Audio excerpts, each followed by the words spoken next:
All right, all right, all right. Can everybody hear me? Press one in the chat if you can hear me. Press one in the chat if you can hear me. Hello, King's Monologue says Trill. Right back at you, King. Right back at you. Hello, Wildflower. Good to see you. Hello, Khalid. Khalid says hello, everyone. Khalid says one. Wildflower says one. King's Monologue is waving at us. Okay, this is good. That's a good omen.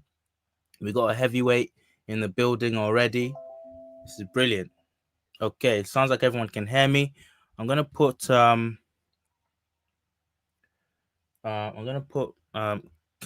on, and I'm just gonna ask. What's good? There we go. There he is. There's the man himself. I think I'm just gonna get started early because I don't want to waste time tonight. The brother Kamji verse is on with us tonight, with the Trill Nation, and he is going to be going in with us on one of his most recent productions on YouTube. It's about an hour long. It's his latest video on his channel Kamjiverse. If you haven't seen it, go and check it out as well as some of his other stuff. But I think a lot of us will know who Kamjiverse is. He's an OG on this space, and definitely an academic in his own right. So I'm just going to allow Kamjiverse to introduce himself, and we'll proceed from there. Just say hello to the audience, brother Kamjiverse. What's good, everybody? It's Comgyverse. I have a channel about African unity, geopolitics, history, and just getting the accurate information about our Black past in contrast to the propaganda. And I'm excited to be on this live to talk about some of the misconceptions about Bantu with Trill. That's brilliant. That's brilliant. All right. We're gonna be anchoring this with the brother Kamjiverse's video. As I said earlier, just recently out on his channel. So we will be interrupting a lot. So again, if you want, I had on the last 2 streams ago, I had people in the comments saying, what was it? One of the comments I got, shut up, man, let the man speak. I was thinking, I don't think I don't want to start using flowery language this early on. I want to get this video monetized, but I don't think people understand the concept of a reaction live. It's like you're not here to just watch the video. If you want to watch the video, you go on the channel yourself. And so I do advise that if you want to see the video uninterrupted, Kamjiverse, there's no other name like it on YouTube. You're not gonna get it mistaken with any other channels. Go on the channel and watch the video in its own right. Yes, Wildflower, Lady Wildflower says smash the like button. Smash the like button. Joseph Elijah says amazing. Thank you very much. Thank you, Zoltar the Magnificent. I've not seen that name before. That's a brilliant name. Okay. Yeah, it is. Let me just get the video on the screen for us. Okay.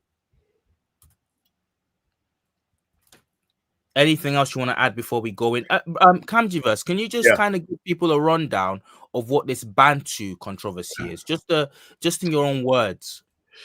Yeah, well, Bantu is one of the many labels, created by Europeans for African people. And it is rooted in pseudo-linguistics, or a misappropriation of our linguistic history. And the problem with Bantu is that it leads to tribalism, and it leads to creating artificial boundaries in the African continent that are not legitimate, and they don't stand up to scrutiny. So the reason why I made the video is I wanted to expose people to the history of the classification and, tribalist classifications in general, and promote, more accurate historical linguistics as a way of discerning the truth about our past and the way of building, unity based upon accurate information. And when it comes down to it, Bantu just doesn't meet it doesn't meet the metric in terms of, or it doesn't pass the test of scrutiny in terms of being valid, accurate, and it leads to more harm than good, especially with respect to harmful concepts such as like the true Negro, and blackness, and the robbery of African culture and the African history, so on and so forth. Thank you. That's that's a good introduction into the topic. It Brother Kamjiva said pseudo linguistics. That's we're gonna well, at least I am. Anyway, I'm gonna murder that term to death. This during this live, because it is exactly that. It's pseudo linguistics. It's pseudo science. It's pseudo history. It's pseudo everything, and yet we have it accepted into the mainstream sort of academic lingo. Academic studies are based on it.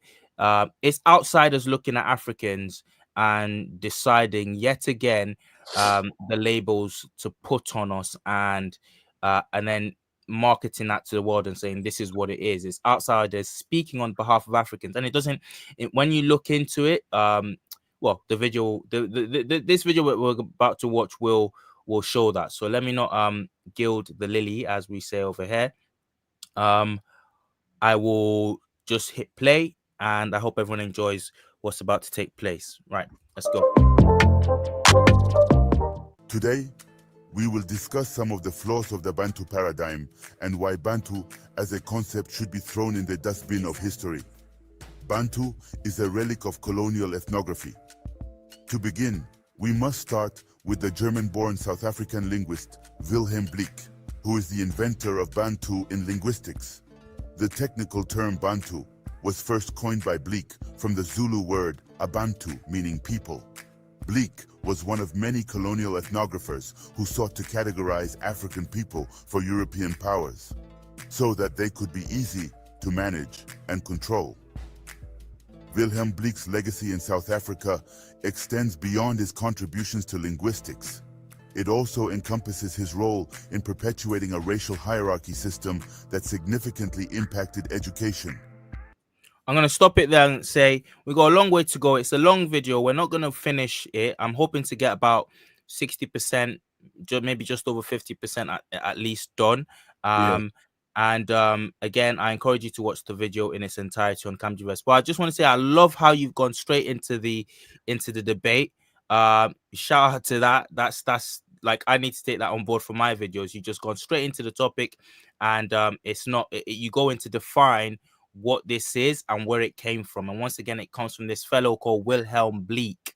Yes. Did you find anything explicitly like white supremacist in Bleek's work, or was it like was it the general tone, or what? Yeah, go on. Well, Bleek was a student of the father of Hamiticist linguistics, and that was Carl Lepsius. And Carl Lepsius, if you're familiar with the Hamite theory, you understand the idea that white Caucasians came into Africa to civilize the African continent. And many of the earlier ethnographers, they attributed Bantu originally to this group, or Bantu being a mixed group of descendants of the Hamites. If you look at Pritchard's, Kafarian, Clark's Kafir class, prior to the label Bantu, many of the ethnographers of Europe called these populations Kafir, or Kafir for being Negro. It comes from the Arabic word for unbeliever or for heathen. And from the very, very beginning, they were trying to categorize different African populations. And specifically, the reason why the Kafir or the Bantu is important is because they were promoting the idea that this group migrated into South Africa, stole the Khoisan land, took over the population, and then set up their own version of civilization. And this is what gave them the impetus to rob Black people in South Africa of their land and set up apartheid. Cool. And okay, I'll play the video and you'll see what where this Bantu concept then led on to. Yeah. Bleek's work, particularly his publication of Renard the Fox in South Africa, or Hottentot Fables and Tales in 1864, marked a pivotal moment in South African literary history, reflecting a Victorian interpretation of African cultural narratives. His editorial approach, aimed at civilizing indigenous orature, inadvertently contributed to the cultural politics that stifled indigenous expression and shaped South Africa's literary landscape. Bleek's theories of language and race influenced influenced his censorship of indigenous narratives, erasing their original essence and confining Quina imagination within European folktale conventions. This suppression of indigenous voices resonated in the education system, notably with the establishment of the Bantu Education Act in 1953 under apartheid. The act centralized control of African education, relegating it to a separate and inferior status under the Bantu Education Department. The racial hierarchy perpetuated by Bleek's views on language and culture was institutionalized, leading to unequal access to education and resources for Black, colored, and Indian communities. This segregation extended to tertiary education with the extension of University Education Act of 1959, which barred Black students from attending white universities and established segregated tribal colleges. Bleek's influence on cultural representations and his role in shaping colonial narratives underscored the complexities of colonial ethnography, influencing policies that marginalized non-white communities and perpetuated racial inequalities in education. Okay, let's stop right there. I think I've given it a fair run there, and I want to ask you this, Kamji Yeah. verse.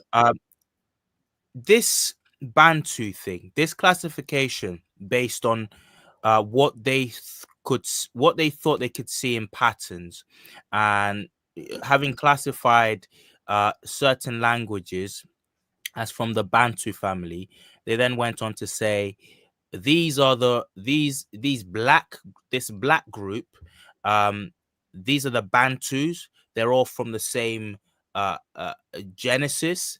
This classification, what did it are you saying in this segment that we've just listened to, that it was deliberately then used to do what was done in South Africa and apartheid, in the apartheid regime? What exactly are you saying in this segment of your video? Yeah, Bleek's study of the Bantus formed the basis of the policy used to subjugate Black people in South Africa. Their understanding, because Bleek wasn't the only ethnographer during that time. Pretty much every single classification of African people during that time was connected to, colonialism, imperialism, from Theodore Benfi to Gottlob Adolf Krauss, even though he was a little bit more liberal. They all had the same objective in the sense of putting Black people in certain categories.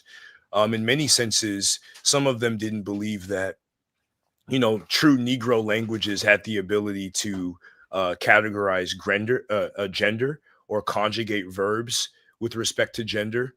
Some of them didn't believe that Africans had the ability to use the infinitive or certain prepositions. So they had a lot of crazy theories about, African people and African languages. And the study that Bleek engaged in was like the pinnacle of, apartheid era policies with respect to Black people. Wow. So you're telling me, right? And again, we've got academics, so-called liberal academics today, Yeah. who would wince or shirk at the idea that they're a racist or there's anything racist about their academic discipline, who are using a term that was created in such a pool, Yeah. and was then used as the excuse to say. And I just want to add this: it was used as an excuse in South Africa because, as far as I understand it, what they wanted to do was, it was really the Zulus, the natives of South Africa, who were saying, as a group, who were saying, look, this is unjust. We want an equal share in this society. We are the indigenous people to this society. And as a way of attacking and isolating them, this classification of Bantu was used, because it was then used to kind of say, look, you're not even indigenous. Okay, Yeah. you're not even indigenous to this area. You are Bantu. The only indigenous people to this place is the Khoisan, and they're the only ones who have a right to say what you're saying. And look, they're quietly kept. They're out in the bushes. So if anyone should talk, it's them. But they don't want anything. So you should just be lucky that you even get anything, because as far as your where as justice is concerned, you know, we're colonizers just like you, and you've just happened to lose out. And actually, no, we were there before you. We are not newcomer Bantus. We are actually like indigenous to this land. Can you kind of explain that? Because I think that's what sticks in my craw about this Yeah. topic. They've weaponized it in that way against the indigenous people of South Africa. Sorry, go on. Yeah. So, and even on the point that you just made, dealing with the Khoisan, Khoisan is actually another label, a false label invented by Leonard Schultz, who was a zoologist, and he didn't really have any history in linguistics. And it was made using the pseudo linguistic method of mass comparison, where you basically compare a bunch of vocabulary terms in different languages and try to find some degree of statistical correspondences. And that's kind of been the legacy of Khoisan linguistics. But in current historical linguistics, Khoisan is not considered a valid category. It's disputed. But even beyond that, the fact that they use these methodologies to construct these false histories and these false migration patterns is a problem, because they would assume that the Khoisan were always in South Africa, but genetics, like the LO haplogroup or LOK specifically, does not line up with that. You have LOA in Adaima in ancient Kemet in the south of what's called Egypt today. In the pre-dynastic culture, that LOA marker is very similar to the LOA marker that you see in South Africa today. You Wow. also have the canine mesial ridge, which, King's Monologue probably knows about that. And that's a dental pattern that you see in pre-dynastic samples that you also find specifically among the Khoisan today. So this would Wow. suggest that many of their ancestors were from the north, before migrating south. And even in correlation with Bantu, the Bantu hypothesis, it being flawed and built upon lexicostatistics and glottochronology, as the video will discuss, it posits that there was a unilinear and unidirectional migration from the Cameroon Nigeria border, and it was violently imposed on the local people of Central and Southern Africa. But further linguistic, archaeological, and genetic research determines this is completely false. And I have a text by Edgar who talks about that as well. And there was more of a multi-generational, multi-directional, and many different areas of the continent mixing that produced these populations that Europeans call Bantu today. So from the perspective of the false migration history and the false homelands using these pseudo linguistic methodologies, these apartheid era ethnographers literally said, you conquered these people, you conquered these local people and took their land. But when you look at the different registers of linguistics, genetics, archaeology, it doesn't match up. And what really happened is they made up a narrative to justify their geopolitical goal of dominating Black lands and establishing and implementing imperialism. And today, we have a situation where Africans themselves have adopted Yeah. this these labels, these weaponized labels, and are using it amongst themselves. I had a fellow on my last live making a comment in the comment section saying, I mean, I don't know if anyone's seen that exchange. He deleted his response to me, but he came in very rudely saying, "What are you talking about?" I think I opined for about 10 seconds on this in the video. It was a 3-hour video, 3-hour Yeah. live. And I opined for about 10, maybe 15 seconds saying, look, we need to get away from this tribe terminology. That this isn't something, at least in my native language, my the Yoruba language, it isn't really a word that we have an equivalent for. We have nations, countries, but this tribe thing was something that was imposed on us. Yeah. We saw the Hausas as a different nation. We were warring with the northern empires of Usman Dan Fodio for decades before the arrival of the Europeans, because empowered by Islam. I don't know why the lights gone on. Empowered by Islam, they the Northerners were trying to make incursions into the South when the British came around, and we saw them as a different nation. We didn't see them as a different tribe. And I just mentioned, my voice is going all Christina Aguilera on me right now with the national anthem. but pardon me, I'm still recovering from this long cold I've had for like almost a month now. But anyway, I was saying, yeah, something's definitely going around. But I was saying, look, this isn't something, and I know my language, I know my culture. This isn't something that is ours. Tribe, we need to stop it. It's a childish sort of a label that they've put on us.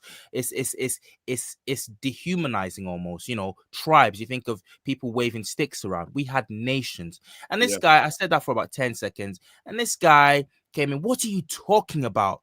Dude, bro, you need to get, you know. And I was like, and I came back with the same energy that individual left, and I just said, you know, look, first of all, you don't. I just basically told him you didn't know what he was talking about. Respectfully, you don't know what you're talking about, and also don't use the word "bro" in response to me because you've come in rudely saying this and that. He came back with some kind of rubbish about this and that. But I just want to say once again, that's something I'm standing by. We need to kind of stop adopting their terminologies, their classifications, because that's we'll never win this battle as blacks, as Africans, this war to kind of agency, if we keep using their classifications of us. You know, we Preach. even, sorry, go on. I said preach.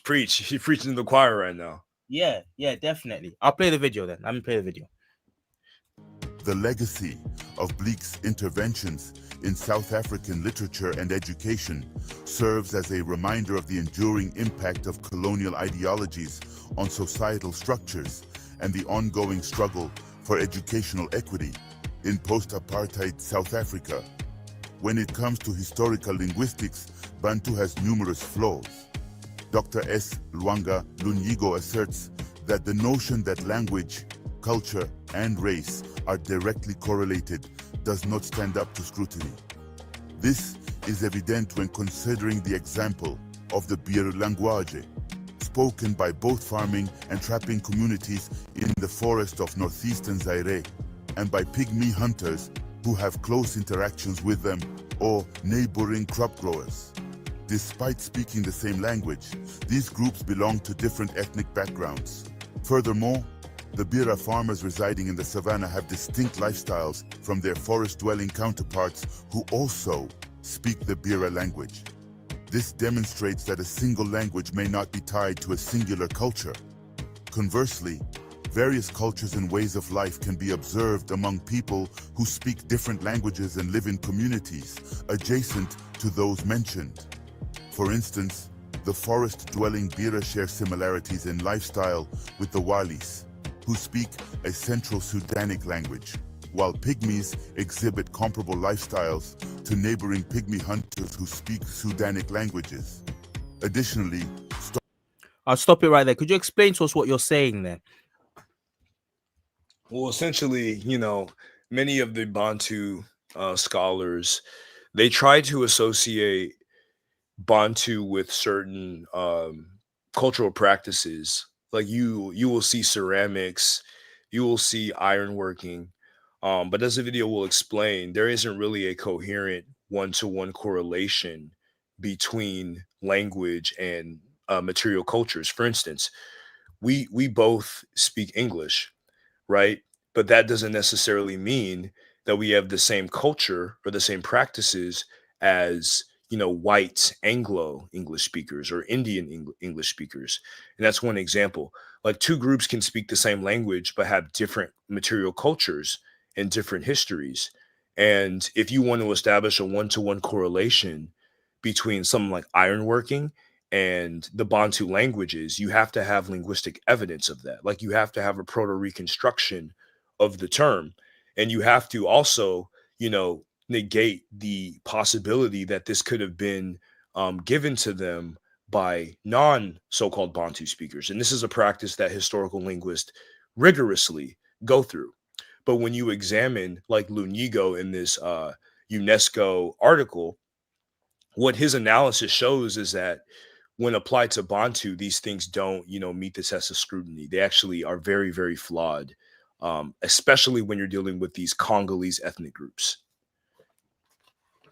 And to add to that, I want to say it would be like there are many similarities in Western European languages, especially Southern Western European languages, and that being coming from the classical traditions, coming for the fact that there are a lot of English, Spanish, French vocabulary isn't actually like indigenous. It isn't germane to England, or it all stems from Latin. So you have that cross cultural. But to then say that the Latin people, the original, the Italians, the Greeks, are one and the same as the Celts and the English, based on that language classification, based on finding those patterns, is wrong, because that was something that was given to them through empire. You know, if the Romans hadn't ventured as far as England, goodness knows, would they maybe still be sacrificing each other to druids and whatnot? Who knows? But that's they're making these assumptions that they don't make when they study European language groups. Yeah, they don't, and it's something that in linguistics is called aerial diffusion or borrowing. And just because you have these terms like the Normans conquered England, and they brought in a lot of the Scandinavian, Northern Germanic terms, as well as some French terms as well, into the lexicon, like rendezvous and déjà vu and things like that. But that doesn't mean that they're the exact same, right? So you borrow, like Mexican Spanish has a lot of Nahuatl words and Mayan words, but that doesn't mean that it's indigenous to America. It's clearly an Indo-European language. So that's just one example of that phenomenon. Excellent. We welcome Patrina Oldfield to the True Black family. Thank you for becoming a member. Thank you very much, Patrina. I see you there. All right, I'll play the video. Stock breeders, regardless of whether they speak Central Sudanic, Bantu, or Nilotic languages, share similar lifestyles. Thus, the strict correspondence between language and culture is not evident.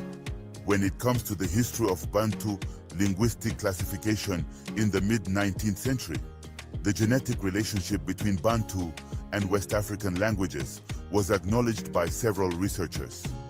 According to Karl Meinhof, Bantu was produced by an Egyptian father and Negritic mother.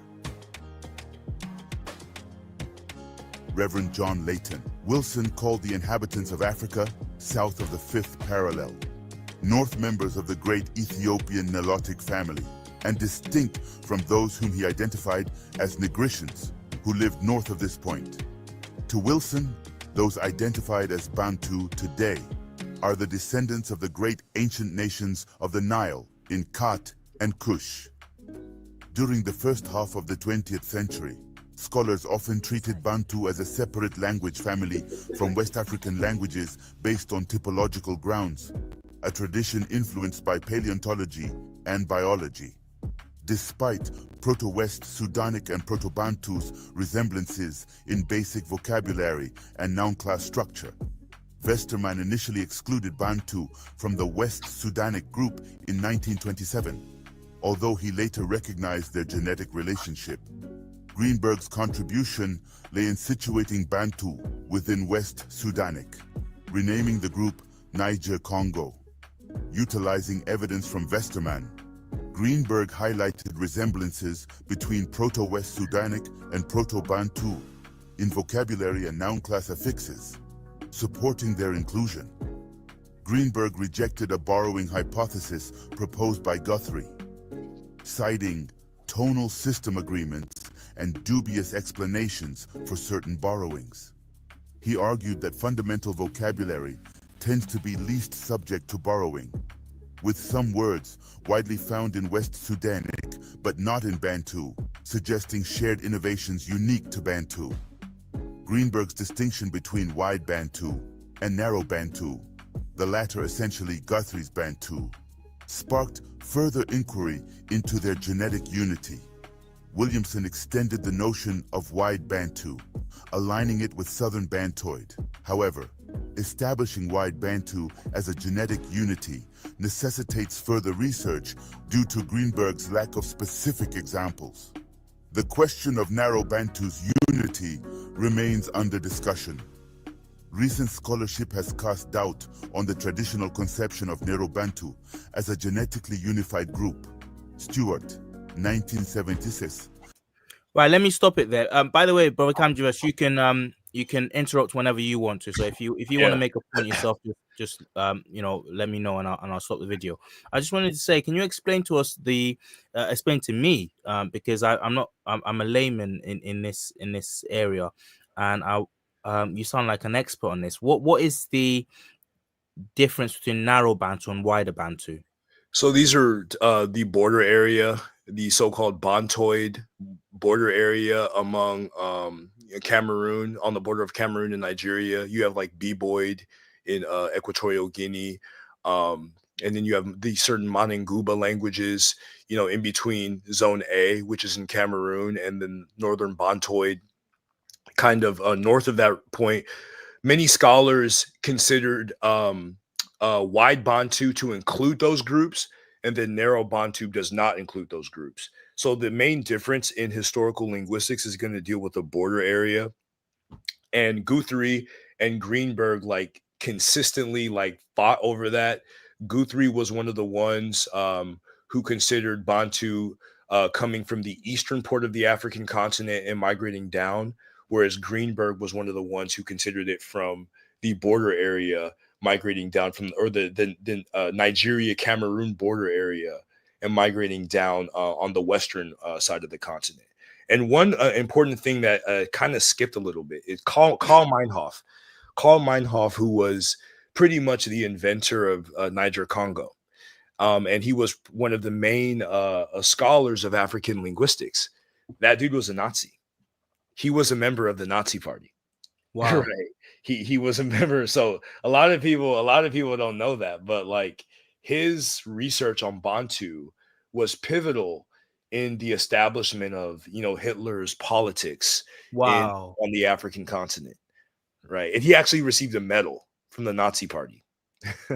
So that's one thing that not a lot of people know. So when people throw out the term white supremacist, there's a basis of reality with those terms when we're talking about these academic disciplines and academic practices. There actually is this is literally founded on and in white supremacy. Yes, 100%, 100%. It's like the fact that because when you use Niger Congo, you should remember. And by the way, before Niger Congo, it was actually called niggeritic, right? Using that term, right? Wow. And I don't want to get your channel demonetized, but no. Listen, that's a technical term, so I'll take it up with the AI after the live if they try to play anything funny. That's a technical term. Thank you very much. Yeah, so that was most of these African linguistic working hypotheses started with insults. Again, Kafarian, Kafaritic, that became Bantu, right? Niggeritic, that became Niger Congo. And when you use the term Niger Congo, you should actually understand that a Nazi in Karl Meinhof was pivotal in establishing that linguistic grouping. As can only be expected. Anyway, I'll play the video. Thank you for elucidating on those points. Thanks. Yep. Highlights a lack of evidence for common shared innovations supporting Narrow Bantu's unity, as noted by Guthrie. Heine was among the first to question this unity, citing Boob's greater distance from the rest of Narrow Bantu compared to Tivoid and Ekoid.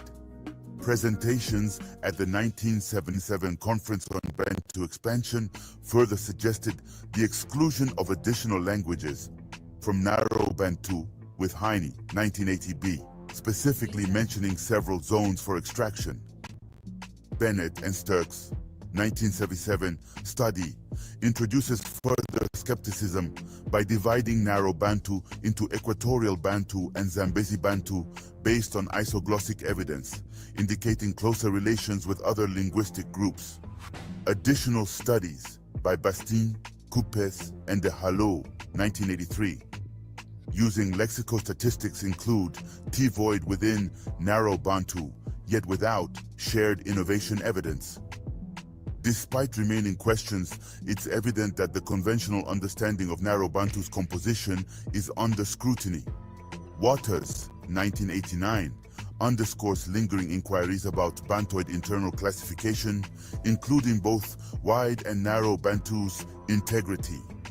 The debate also extends to the origin of Bantu-speaking people, with Greenberg proposing a southeastern Nigeria or western Cameroon origin, followed by rapid migration to the east and Wait, south. you pause it right here. Studies Yep, in I'll the pause early it right now. Let's So go. that was an example of the distinction between Guthrie's narrow Bantu and Greenberg's wide Bantu.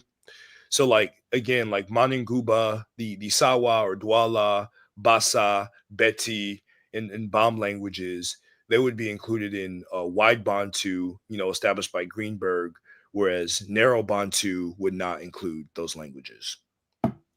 Right, That's all. right. Thank you.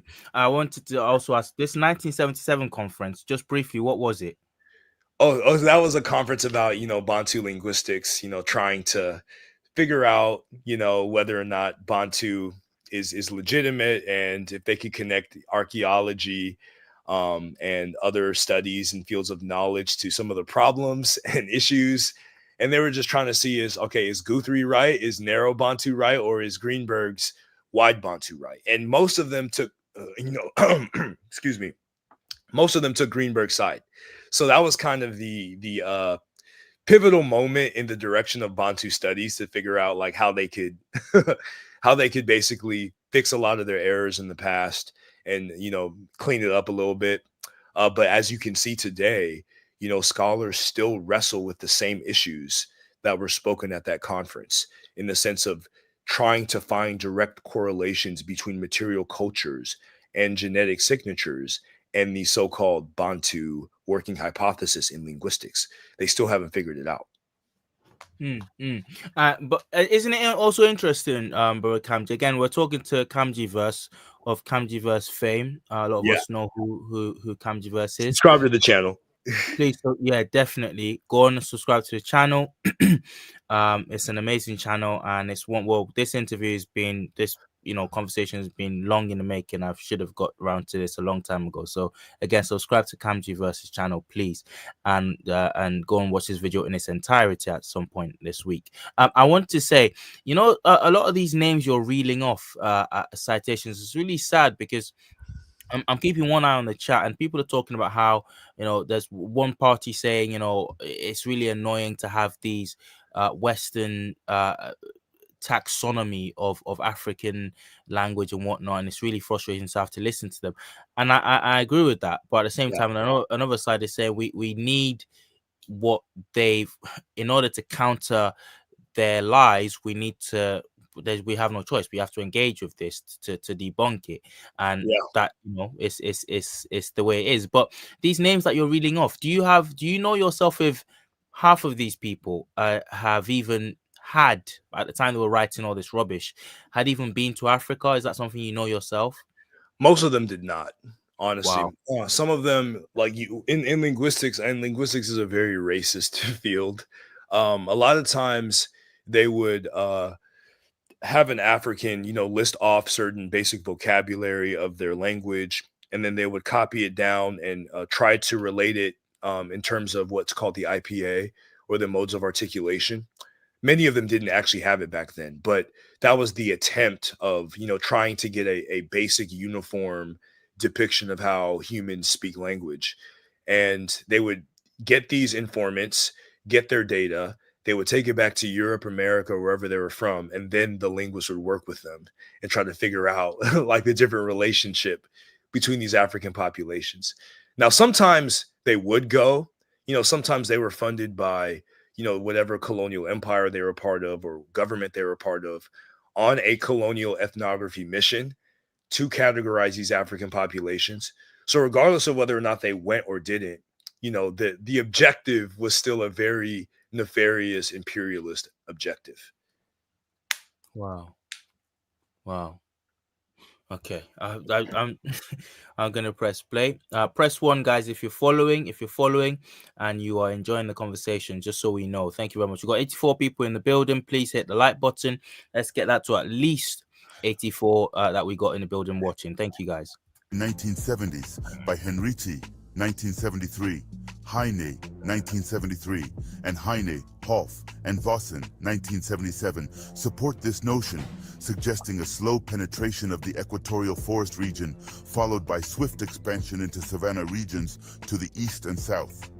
The comparative method is traditionally seen as the most reliable way to establish genetic relationships between languages, involving the comparison of lexical items and grammatical forms, setting up correspondences between phonemes and hypothesizing about proto-languages and sound laws. However, its use in Niger-Congo classification has been overlooked, with only micro-level applications to subgroups like Bantu. There has been no comprehensive effort to establish a proto-system for Niger-Congo as a whole. According to Dixon's punctuated equilibrium model, it is impossible to prove that the nodes within Niger-Congo are genetically related. Manfred K.H. Eggert adds to this by affirming that Bantu languages only came to be written down in dictionaries, grammars, texts, and so forth. In the 19th century, there are no genuine linguistic sources in the narrow historical sense of the term prior to that time.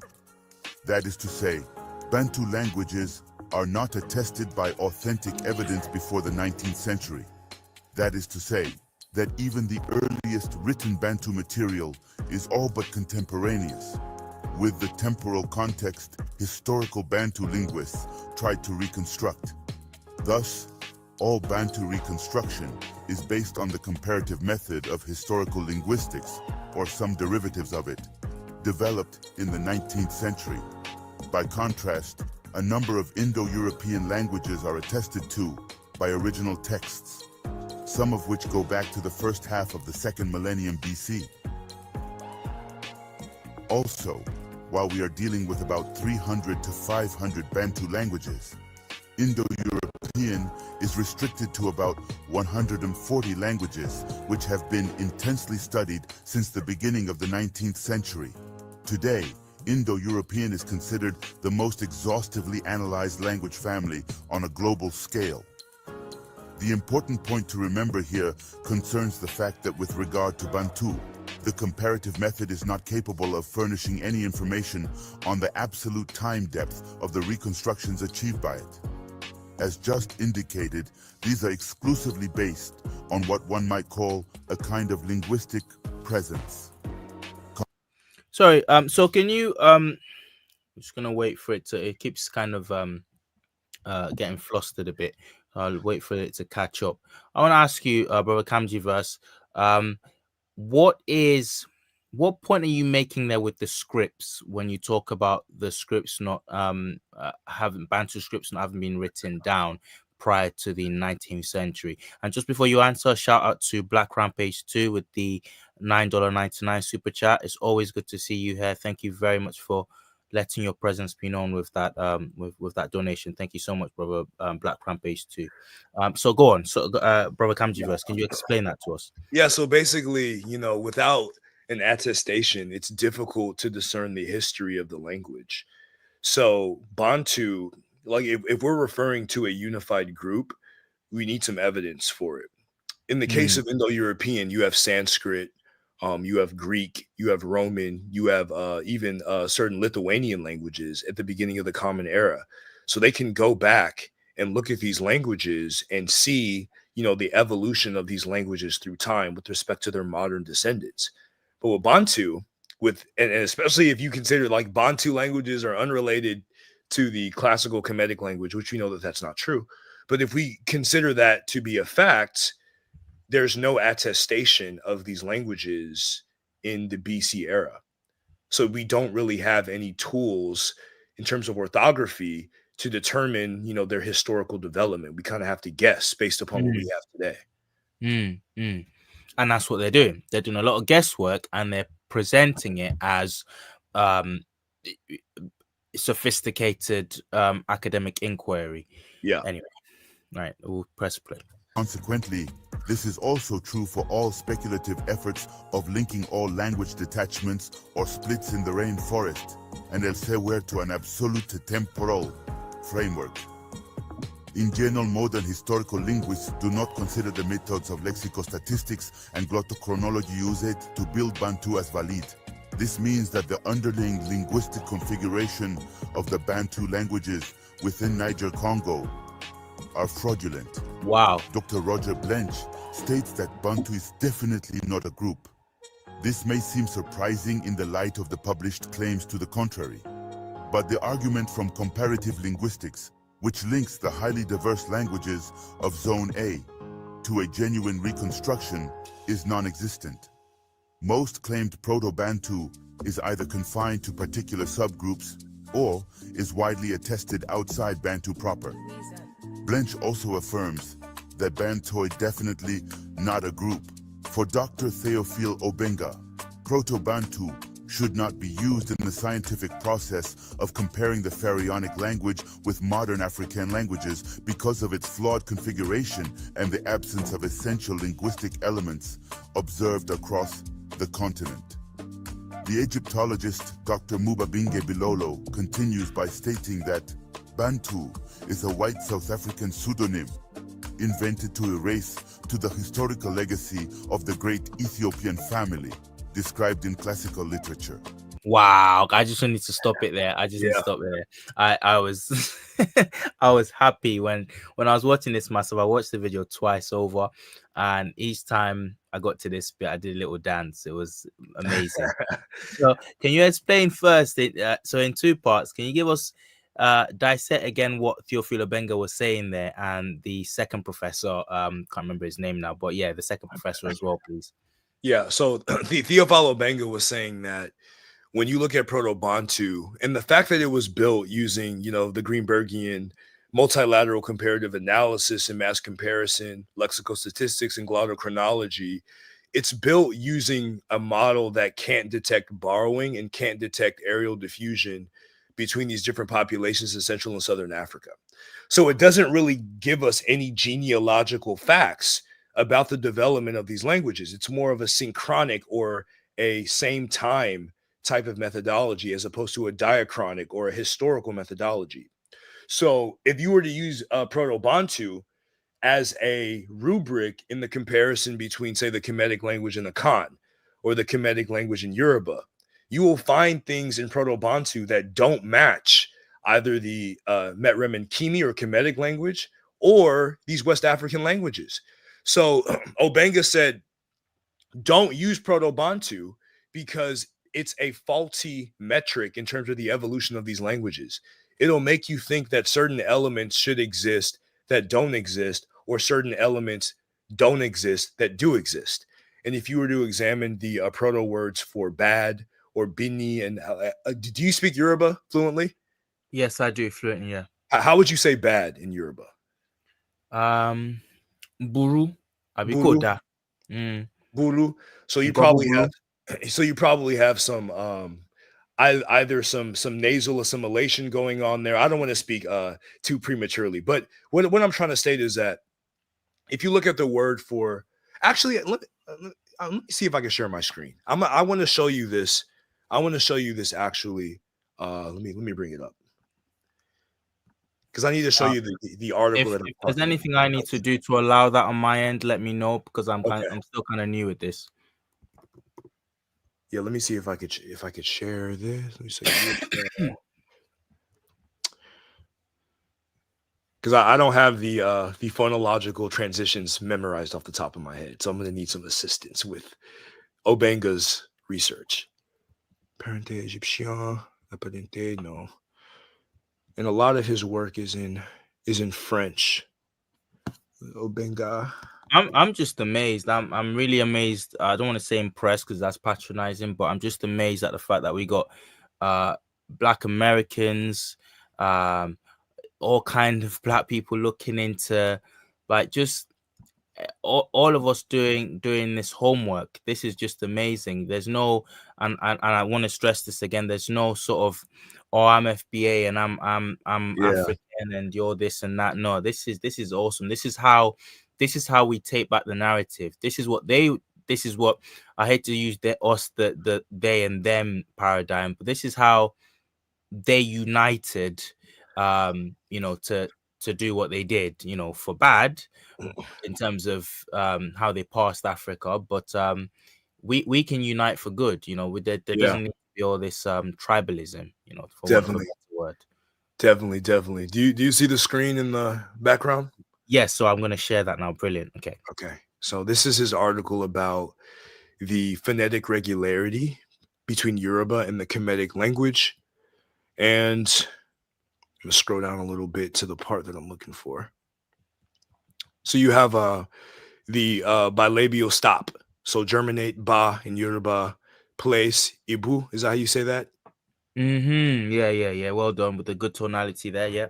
Perfect, perfect. And B for good deed. And you have bu to detest or bu to abuse, busi to bless, and bes in the Kemetic language. So you can see phonetic correspondence. I think that's bose for Mm-hmm. secretly, and bis, and then even in bochi, which would be a so-called Bantu, if we use the European classification, you have boso, right? So he gets into this point down below here. I'm just see if I can find the exact spot. Wa for come and you for come, and you Wow. wa to be and you to for the copula to be, ku to Mm-hmm. die, and then for death, right? So you have a velar plosive addition, and he gets into that. So right here, he says ancient Egyptian, Coptic, and West African languages have the bilabial plosive b, introducing the nasal n in bin, bon, bone, boni, right? Proto Mm-hmm. Bantu and Common Bantu are not able, and I'm going to zoom in a little bit so y'all can see it a little bit better Thank you. right there. And he says, Proto Bantu and Common Bantu are not able to explain the N of the Akan Boni for bad. So the method of presenting Common Bantu as comparative prescription can seriously blind researchers. The reconstruction of be, bad of Common Bantu completely misses a native fact of the term bad in that nasal, in that that nasal in the medial consonant position in most African languages across the continent. And I'm going to scroll up a little bit to try to catch that again. So, where was that item? Beneath, is it here or is it a little bit down? I What think for bad? yeah, for bad it was It was further up, I think. okay, I think it was like beneath, because I Right. want to see the Bantu term for that. Oh, there it is. Oh, okay. So you see right here bin in Coptic boni. But in Wow. Proto Okay. Bantu, you see B, in Common Bantu B, right? And then Yoruba, you have EB, EB. Yeah, yeah, yeah. right? So if you were to if you were to use the so-called Proto Bantu, European propaganda reconstruction, you miss the medial consonant. You completely miss that, right? Uh, So if you were to use, like, I think you use the which term. is a key part. Oh, it extremely key. Extremely key. Because if you were to use buru, I think is what you said, buru Yeah, yeah, for yeah. bad, that is a you have a nasalization, right? Mm. In the sense of the R on the medial position versus the N on the medial position with Coptic, right? So if you were to use Proto-Bantu, you miss that medial consonant fact. And it Right. completely blinds researchers. And I think he has a chart here. It's been a while since I opened this up. I think he has a chart here talking about that. Oh, yeah. And then here's another thing. It's unrelated to Semitic. This is another thing. Like Afro-Asiatic falls apart because if you use a mouth, right? Like ro in Yoruba, right? And you see ra and lo, right? That's the liquid transition.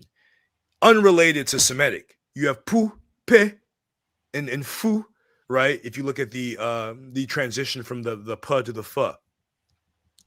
And even in the S for the initial, you have sa, protection. And in Yoruba, sa, to apply medicine. Akan, sa, to heal. In Bochi, isa, to heal. And then you see sao and sa in the Kemetic language, right? So all that I'm trying to point out is that, Proto Bantu can confuse things. And in order to have an accurate understanding, you would need to use the Kemetic language because of its time depth and because of the numerous regularities on the phonological and morphological level that you could discern between these languages on the continent.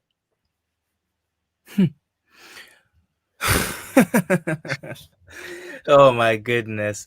Oh, and this is why it's important for Africans to take back study of their own languages and history. It's crucial. It stands to reason. No other people are so readily told their history by outsiders. No, As not at all. Africans, as black people are. It's amazing. But anyway, I'm gonna share the video screen And again. rhoticism, my bad. I screwed that up. But rhoticism would be the terminology if you went from Boni in Kemetic to Buru in Yoruba. Rhoticism in the addition of the R. Wow. Can I ask, what's your academic background? Because you're very adept at this.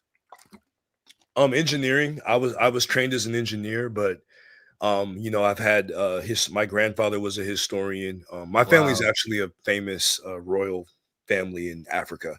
So Oh. I've been seeing this stuff, just the genealogical transitions between African populations from a very, very young age. And it was Mm, a ubiquitous mm, orature speaks mm, about our origin in classical Africa and the Nile Valley and mm. migrating into Central Africa. So this is something I've been learning from a very young age, but engineering and civilizational development is kind of my And specific I back. would like to add to that, just in case, just to preempt any detractors who say, "Oh, what's an engineer doing talking about this stuff?" They like to retrospectively, detractors like to retrospectively um, put up the compartmentalization barriers and say you're this, so you can't talk about that and that. Actually, a lot of this stuff, a lot of what the pseudo history and pseudoscience is based on, is based on the works of uh, like them or loathe them polymaths. A lot of these people, Yeah, Champollion and whatnot, they were multidisciplinary quote unquote genii or geniuses, so please miss us with the you can't talk about this because your discipline is this and that and the other. We're dealing with a highly intelligent academic individual talking about these things here, and reason is reason, logic is logic. As long as you've got a brain and you can read and you're honest, yeah. the floor is yours, really. But so that just please As don't long as even. you cite your sources, and I actually have a lot of engineering, data that I haven't shared yet that I will share eventually. But as long as if you cite your sources, anybody can Yeah, speak about any field. of course, amazing. All right, let's go. I'm gonna play the video again. Let's put Yeah. this When back it on. comes to archaeology, the task of reconstructing historical processes, theoretically straightforward, presents significant challenges when applied to the study of the Bantu expansion in Africa, especially when compared to the more extensively researched Indo-European languages. Despite the abundance of linguistic and archaeological data in the Indo-European context, specialists still hold divergent theories, highlighting the complexity of such endeavors. One of the key difficulties lies in attributing early Iron-Age to Bantu-speaking communities, as the presence of Iran working does not necessarily imply exclusive Bantu involvement. While there is evidence of rapid pottery spread in East Africa coinciding with the expansion of Eastern Bantu languages, the interpretation of these findings as evidence of the Bantu expansion is not without controversy.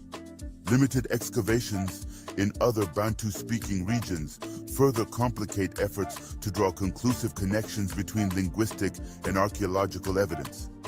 Additionally, it is plausible that the rapid spread of iron was facilitated by a minority of skilled artisans rather than the broader population.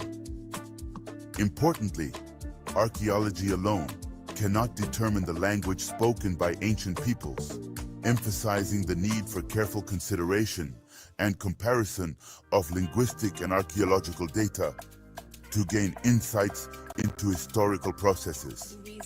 The Bantu paradigm is also totally invalid. According to Dr. S. Luanga Lunyigo, the need to separate linguistic data from archaeological data should again be emphasized. This is necessary in order to avoid the danger of confusing the probative value of different disciplines. And More important still, to avoid the intellectual danger of creating a myth, a powerful one, but nonetheless unfounded. There is a temptation on hearing the word Bantu to associate it with an ethnic or national reality, whereas it is only a linguistic label. It does not denote a people or a society or a culture. Bleek's choice of a label was somewhat too apt, and we must now defend ourselves against the consequences. For just as the Hamitic myth grew out of the confusion of language, culture, and race, so also a Bantu myth would be sure to develop from a similar confusion. There are still those who attempt to use archaeology and genetics to validate Bantu as a legitimate category. This is illogical because no amount of material culture and genomic data can replace a failure to apply the historical comparative method to Bantu reconstitution. Felix Chamy's critique of Christopher Ehret's analysis of the Bantu migration exposes many popular myths about its alleged history. Chamy acknowledges Ehret's contribution in challenging the notion of a unified, rapid Bantu expansion across sub-Saharan Africa, but raises significant points of contention regarding Ehret's research. Chamy suggests that Ehret's reliance on lexicostatistics to trace the movement of Bantu speakers from the Cameroon-Gabon area through the Congo forest overlooks crucial archaeological evidence that could enrich our understanding of the Bantu expansions. He highlights recent archaeological findings in Cameroon, which indicate domestication, microlithic industry, and iron smelting dating back to 800 to 200 BC, challenging Ehret's timeline for the spread of Bantu culture and technology. Chamy questions Ehret's assertion that Bantu speakers borrowed language and cultural elements from Sudanian Eastern Sahelian populations in the Great Lake region after their arrival around 1000 BC. He argues that if these purported Bantu speakers had already acquired iron technology before reaching the Great Lake region, as suggested by archaeological evidence, then the need to borrow such elements from other groups becomes questionable. Furthermore, Chamy points out that recent archaeological research along the Tanzanian coast indicates the presence of Late Stone Age, LSA, cultures engaging in domestication and trade with the Mediterranean world as early as 800 BC, challenging the timeline proposed by Ehret for the Bantu expansions. Moreover, Chamy critiques Ehret's paradigmatic inclinations, which portray Central and Southern Africans as passive recipients of cultural influences rather than dynamic participants in their own development. He argues against Ehret's characterization of Bantu speakers as inert and lacking in institutions or inclinations for empire building, suggesting that such views limit our understanding of the agency and complexity of ancient African societies. All right, let me stop it right there. A couple of questions for you here, because I wanted the I wanted the video to run on for a good cause before we interrupted it again, and it's done that. Professor Dr. Mubabinge Bilolo. Bilolo, He yeah. said, he said something very key earlier. I forgot to make sure we touched on that, but I'll do it now. He said about how Bantu was designed or formed to exclude the sort of classical traditions, pinning, sort of linking Ethiopia and Kush to wider Africans. Yeah. The main classical sources, and Felix Chamy, we discussed that a little bit earlier in the video. He talks about this in his work. When you're dealing with Punt or Puanit, right, or Panchia that the Romans classified, they considered that Central and Southern Africa.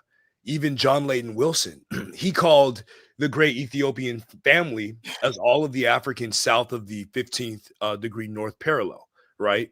So Bantu is kind of a way of confounding that and disconnecting that and creating a huge dividing line, because when you say Bantu today, you don't think of Kush, you don't think of Punt, you don't think of these great empires that the ancient Kemetic people said, these are our ancestors. We come from them, right? These people are the authors of civilization. This is the land of gods, Tan Netter, right? It was a key tool that they used to completely just confound that, confuse that, blur the lines. And so now we think that Abantu is just some, disconnected recipient of civilization as opposed to a dynamic participant in the development of African civilization. So that was Wow. what Bilolo was trying to articulate. Wow. And that's exactly what turned my feelers onto this issue. You would have a video, don't matter where you saw it, you could see it on, excuse me.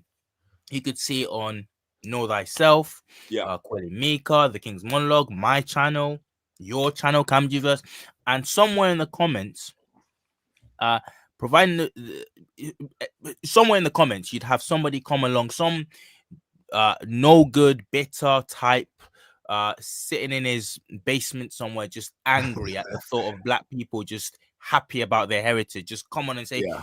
this is nothing to do with you. You guys are Bantu. Yeah. Because it's like dude, we're showing you images, we're showing you artifacts of people that look black African doing incredible things. It's not good enough because you obviously have your little inferiority complex, so you have to jump on and say, actually it's not you. And you can see how, if you trace that, if you the only it's the natural, sorry to get confused there in my words, it's the natural conclusion of this taxonomy that they've created. It is the Yeah. natural use of it. So I'm not one of these that believes that these people bumble or that they're just making honest academic mistakes, at least not the creators of these paradigms anyway. No, not at all. And again, like when you go back, even as early as John Layton Wilson, the earliest, association of Bantus are with the ancient Ethiopians. It's only now that where you have Guthrie, who actually believed that it was an easterly migration, Greenberg, who believed that it was a westerly migration in the debate of wide versus narrow Bantu. It's only in the post-Greenbergian sense that now, like, it's completely confounded, completely separated from Kush and Punt. And these are just a caged Negroid population on the interior of the African continent, divorced from civilization. That's relatively recent that they came up with that. It boggles my mind as to how people can't see this. And before we came on, you were talking about how and I want to touch on it because it really disappoints me that content creators that I respect are using these terms. I mean, I'm gonna say I'm gonna do it. I'm gonna call him out and say Home Team History was a guy that I highly respect, but he uses a lot of their monikers for us. He goes down the beaten path that they've created for us quite a lot in his videos, and I don't understand why he would do that, So I mean, his latest video is on Bantu technological advancements, as if to say that can be separated from the Moors or the technological achievements of the Egyptians or the Kushites. It's like, yeah, and you're starting from a bad place, because I think he mentioned like proto Niger Congo to discern proto Bantu development, but that is a bad starting place, a terrible configuration, because none of these Greenbergian phylums have been reconstructed. We don't have a proto Bantu reconstruction. We do not have a unified proto Niger Congo reconstruction to pass what Dr. Bruce Dixon's punctuated equilibrium model discerns with respect to historical borrowing or aerial diffusion. So if you don't have a proto-population, you can't just attach a material culture or a genetic signature to that group, because it's hypothetical at best. It's completely hypothetical, right? So to entertain, and a lot of people entertain Nilo-Saharan, Afro-Asiatic, when our scholars, Theophilo Benga and Cheikh Anta Diop, at the Cairo Symposium in 1974, 50 years ago, half a century ago, they cited István Fodor, a Hungarian linguist who destroyed Greenberg's classifications, completely destroyed them, in the sense that they are not based upon the scientific historical comparative approach. They use mass comparison. Historical linguists don't consider Greenberg's methodology to be legitimate. So Theophilo Benga, Diop said, hey, you could take these as a working hypothesis, but we have to replace them over time. We have to use living African languages, terminology developed by African people on the ground to replace these European colonial ethnographic distinctions. And I don't think that 50 years later, even Theophilo Benga, who spoke at the Diop conference last year, he's like, y'all still on Afro-Asiatic? Y'all still doing this? We still doing this 50 years later? I mean, come on. Like, and like you said, for content creators, like, you know, for home team history, right? And I want to give him the benefit of the doubt. Maybe he doesn't know this, but if you do know this, and you do know the colonial legacy behind these categories, if you are continuing to use them, that is damaging to Black people. That is damaging to the future of African scholarship. We have to use accurate methodology. And Theophilo Benga laid out the framework in comparing Metrem and Kimi to modern African languages using the same or a similar analogous model as what was used to develop Indo-European and linking Hindi in northern India to the languages of Europe and the languages of Persia to those same languages.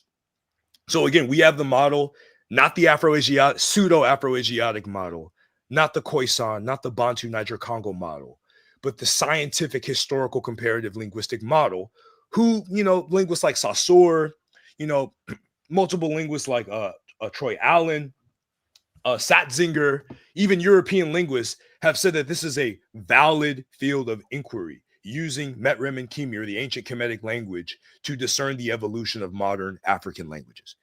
Point blank, period. So we got to get up with the times. We can't keep, you know, using a pre-1966 methodology as if it's legitimate. Thank you. And another before we move off this section, just in the last 2-3 minutes of the video, you were mentioning iron age, iron smelting technologies, and how they've jumped to the conclusion that because we found iron smelting in this region, evidence of iron smelting in this region, as per our archaeological exploration, therefore it's Bantu. It's a Bantu incursion. And what can you explain why that's just silly again, just for people who can get that in the video? Well, do you know the term for iron in Yoruba? Irony. Okay, for sure. So like, in terms of the lexical items for iron across the African continent, they're also related, and they're related as iron from the sky, Bat Pet, in the ancient Kemetic language. So if you have a lexical item, like if a group of people has iron in their language, it's really hard to say that they got it from Bantu, quote unquote, if they're not Bantu and they have iron, because where did they get it from? Right. What it is, right? Also, you know, iron is associated with gestational themes from classical Africa to West Central and Southern Africa. It's also associated with state formalities, and I have a video on this coming up, in the sense that in classical Africa and West Africa, iron is a special guild. So you have to be a specialized guild to be able to work iron. Right. And there's a lot of what you call superstitions, or like juju, like connected with, you know, the usage of iron. And then in Central and Southern Africa, you have the king, or the malopui. We've already used the Lubalunda word, associated with being a blacksmith and working iron. So African people associated iron with state formalities.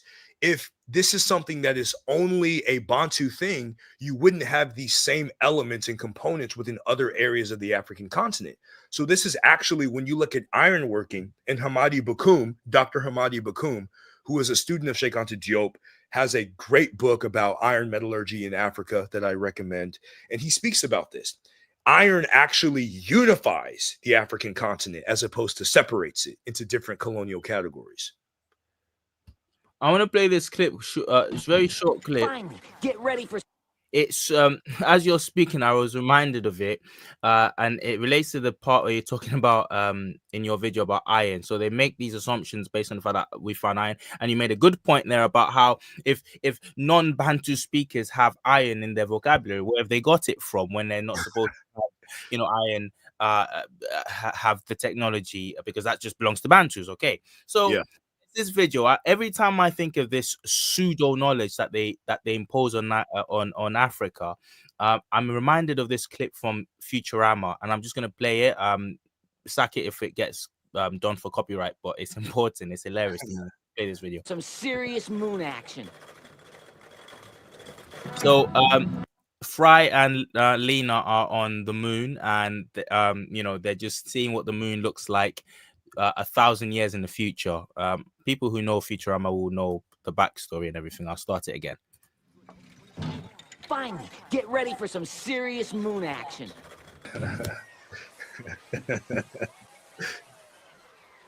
Wow, I could swear I was really playing Okay, virtual. I'll skip Mister, ahead. could you please get And then this happens later in the thing. So basically, the quick backstory before we get to the main bit of the clip is you've got a guy, Fry. The story of the series is that he finds himself on the eve of the Y2K. He finds himself transported to the future accidentally 1,000 years to the year 3000, and everything's changed in the future, of course.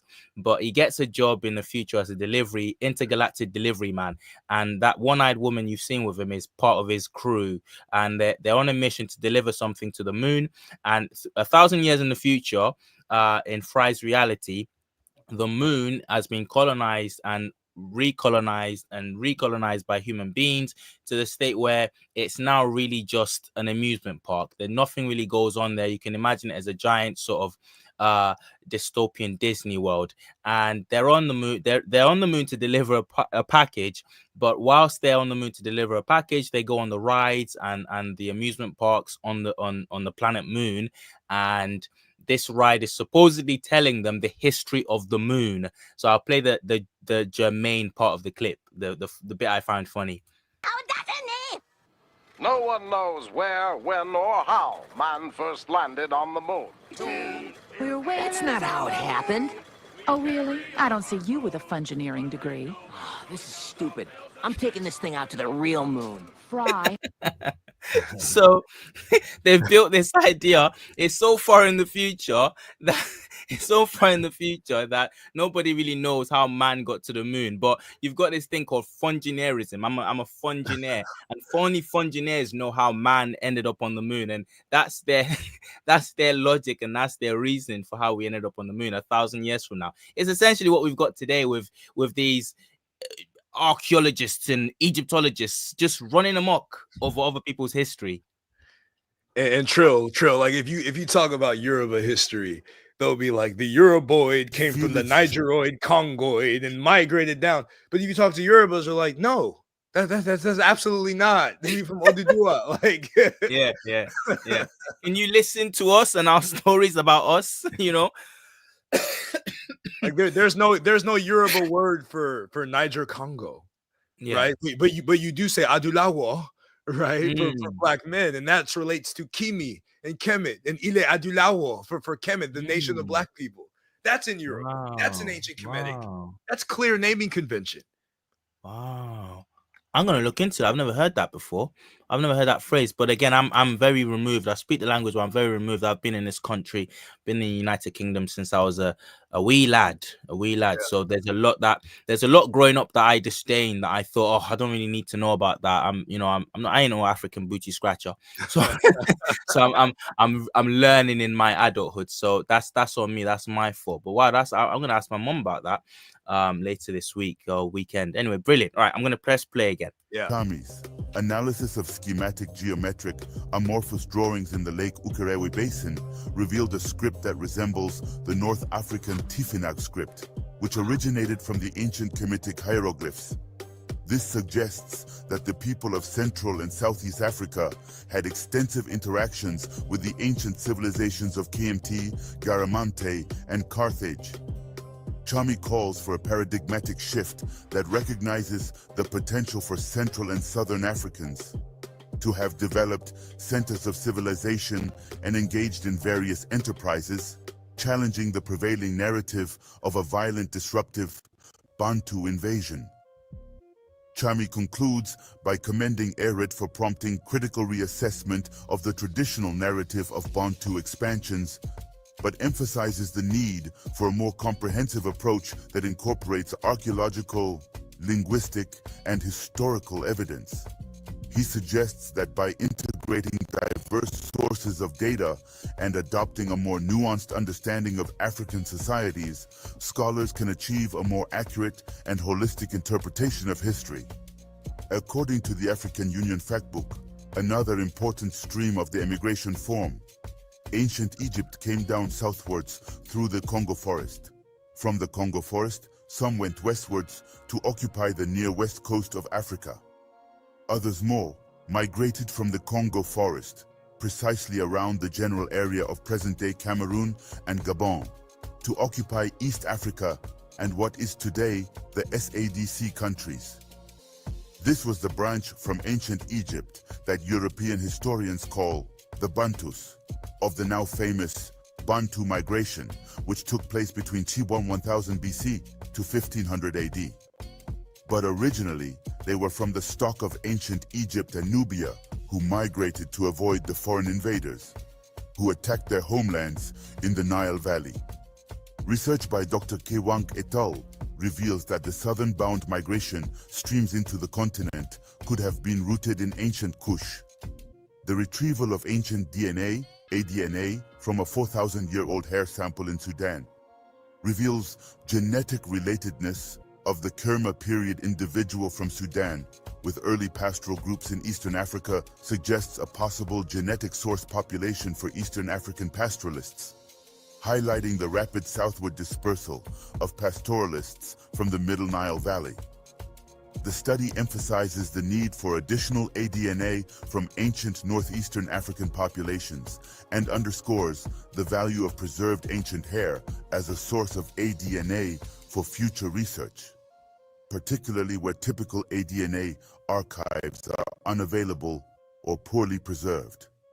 Dr. S. Luanga Lunyigo adds further context to this in affirming that the expansion of these purported Bantus did not assume the dimensions of an exodus from one area to another. It was most probably a movement of small numbers of people from one village to the next, and sometimes back again. A process that was repeated over and over again until successive generations reached all parts of sub-equatorial Africa, perhaps over the space of 1,000 or more years. It should not be imagined that the Bantu migrations took the form of a linear progression, unidirectional, in a perpetual forward movement. On the contrary, over thousands of years, movements must have occurred in all directions. According to Manfred Egert, since 1977, archaeological fieldwork in the Central African rainforest, spanning regions of the Democratic Republic of the Congo, and Cameroon. And that's another good point. These studies always assume that the migrant or movements are one direction and that way only. But again, that's a massive assumption to make, isn't it? It is because first of all, you need evidence, linguistic evidence, archaeological evidence, genetic evidence. And another thing is that if you look at diffusionism and the conversation over culture historical archaeology within, Africana studies, diffusion is the grand sin. You're not allowed to promote diffusionism, especially as it relates to classical Africa to contemporary West and Central Africa. However, diffusionism is perfectly fine when it comes to the Bantus. When you want to say that Bantus came down and conquered Khoisan people and took their land, diffusionism is a-okay. So you can see the hypocrisy, the rank hypocrisy of some of these Eurocentric scholars in using methodologies that they say are invalid, but they are willing to use these invalid methodologies to promote their propaganda. Right. I want to say massive thank you to Crenshaw Grinder with a $10 super chat. Thank you very much. As we appreciate someone dealing with this Bantu myth to isolate Africans from Kemet. Yes, that's exactly what it is. And again, if you're coming into this naive, you won't see it. You won't see it. But if you've been in this game long enough, you should be attuned to it, which is why I'm surprised that people long in the tooth in this game, OGs, as we've mentioned before, are falling for this this particular okie doke. So yeah, again, once again, thank you, Crenshaw, for that super chat. I'm gonna press play again. Has revealed the presence of pottery producing groups around 800 BC. Early ceramics, dating between 400 and 300 BC, are dispersed across central Cameroon and the inner Congo basin, although site density is inconsistent. Common formal and decorative elements in the pottery suggest potential relationships between the groups that created them, leading to discussions on historical connections. Attempts to correlate Bantu language dispersal with archaeological evidence in the region have faced challenges due to the lack of direct association between languages and material culture. While migrations typically leave material traces, the current archaeological record in the rainforest lacks sufficient interconnectedness to support claims of a steady influx of Bantu speakers. In summary, there is no archaeological evidence for a mass Bantu migration. Archaeological data, including radiocarbon dating, offer insights into the past, but are subject to limitations when linking with linguistic and genetic fields. Despite the challenges, understanding the basis and constraints of chronologies in various disciplines is crucial for interdisciplinary research. Eggert continues on, in affirming that research on Bantu-speaking populations in molecular genetics has grown significantly, aiming to contribute to understanding the dispersal of Bantu languages. Despite this, studies correlating genetic variation with cultural and linguistic diversity in Africa remain insufficiently explored. While geneticists aim to shed light on historical puzzles, they sometimes overestimate the historical potential of their field. Brigitte Packendorf's work emphasizes the co-evolution of genes and languages, highlighting the impact of social interaction and contact-induced language change. Challenges arise in correlating genetic data with a linguistic patterning and language change, as there are no genes specifically for language.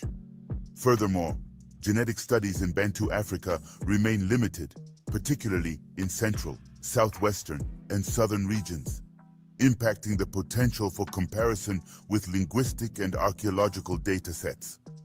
Interdisciplinary collaboration is crucial, yet there's a tendency for each discipline to seek support from others' conclusions, leading to potential circular reasoning. Molecular genetics, historical linguistics, and archaeology have shown intensive cooperation in recent years. Yet archaeology's potential to provide authentic historical evidence is often overlooked.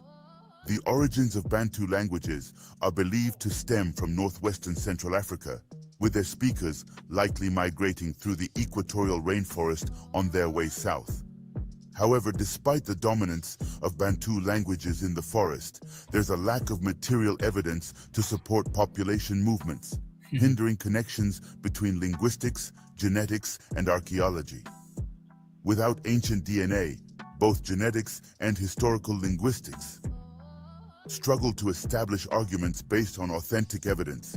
The integration of molecular, linguistic, and archaeological data into a cohesive historical narrative remains elusive, as correlations between these fields are still underdeveloped. The gap between Bantu linguistics' inherent presence and archaeological evidence remains unbridged, as does the disparity between molecular data sets and the linguistic record. Moreover, contemporary molecular data has yet to be linked convincingly to documented human history. This dilemma echoes the philosophical concept of the Munchausen trilemma, where the demand for proof leads to logical challenges or an arbitrary suspension of reason. Despite efforts, I'll stop it there. Can you explain to us that Munchausen trilemma, what it meant? I had to look that up, but I want you to kind of explain to us what that means for in this context of study. Yeah, well, basically, when we discuss the fact that the linguistic evidence is invalid, the archaeological evidence is invalid, the genetic evidence is invalid. But within Bantu studies, all of those are feeding off each other. Like the archaeology requires the linguistics and the genetics to support itself.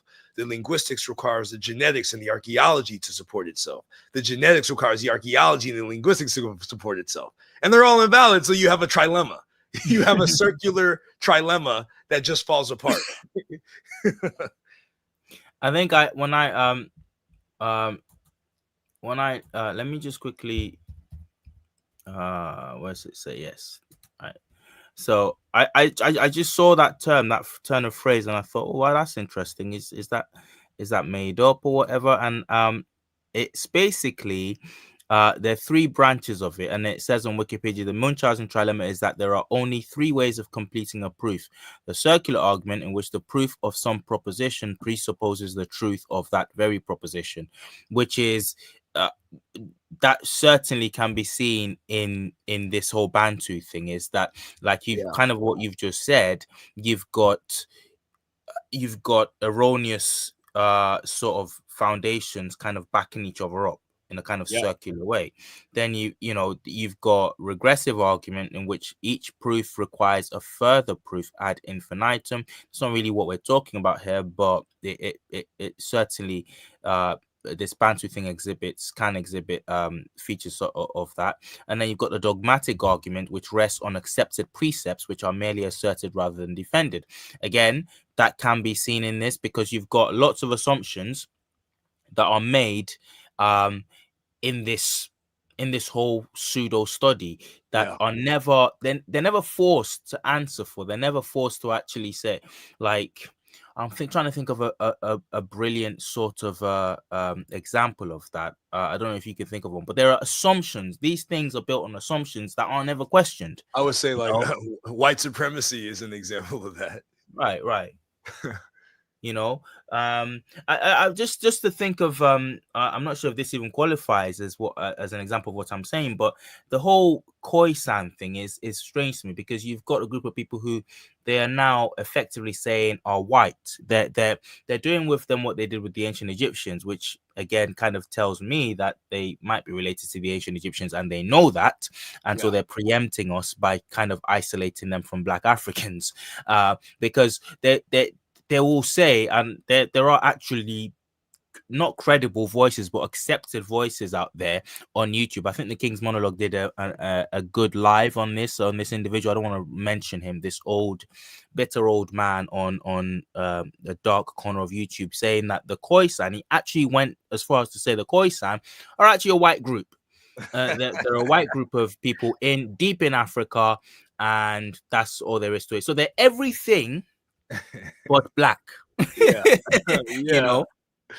Yeah, they're some of the most ancient group of people on the African continent, right? And Kowena, like, I use the term Kowena in this video because Kowena and San are not necessarily the same. And Leonard Schulze, like, he combined Kowena and San to make Khoisan linguistically, right? But even most modern historical linguists, even the Bantu linguists, would be like, Khoisan. Like, if you look up Khoisan on Wikipedia, they'll be like, it ain't real. It's not real. It doesn't meet the scrutiny. So the propaganda on that front doesn't work. But they still use the term. They still use that propaganda to promote their politics. So they'll just continue to lie. And we have to be smart enough to not accept their lies. I wonder if you know if Punt or Pwanit. Actually, do you know what? Let me let the video play on, because I don't want this live to go on over time. So I'm going to let it play, and then I'll ask the question when you get to that, when the video gets that relevant point. Historical Bantu linguistics and archaeology haven't provided conclusive solutions to the Bantu problem, and the impact of molecular genetics hasn't significantly altered the overall understanding. While issues of scale play a role, the addition of molecular genetics introduces another layer of complexity, contributing to what can now be described as a trilemma in understanding the Bantu expansion. Felix Chami provides further clarity by placing Africans historically classified as Bantu within the context of Punt or Pwanit.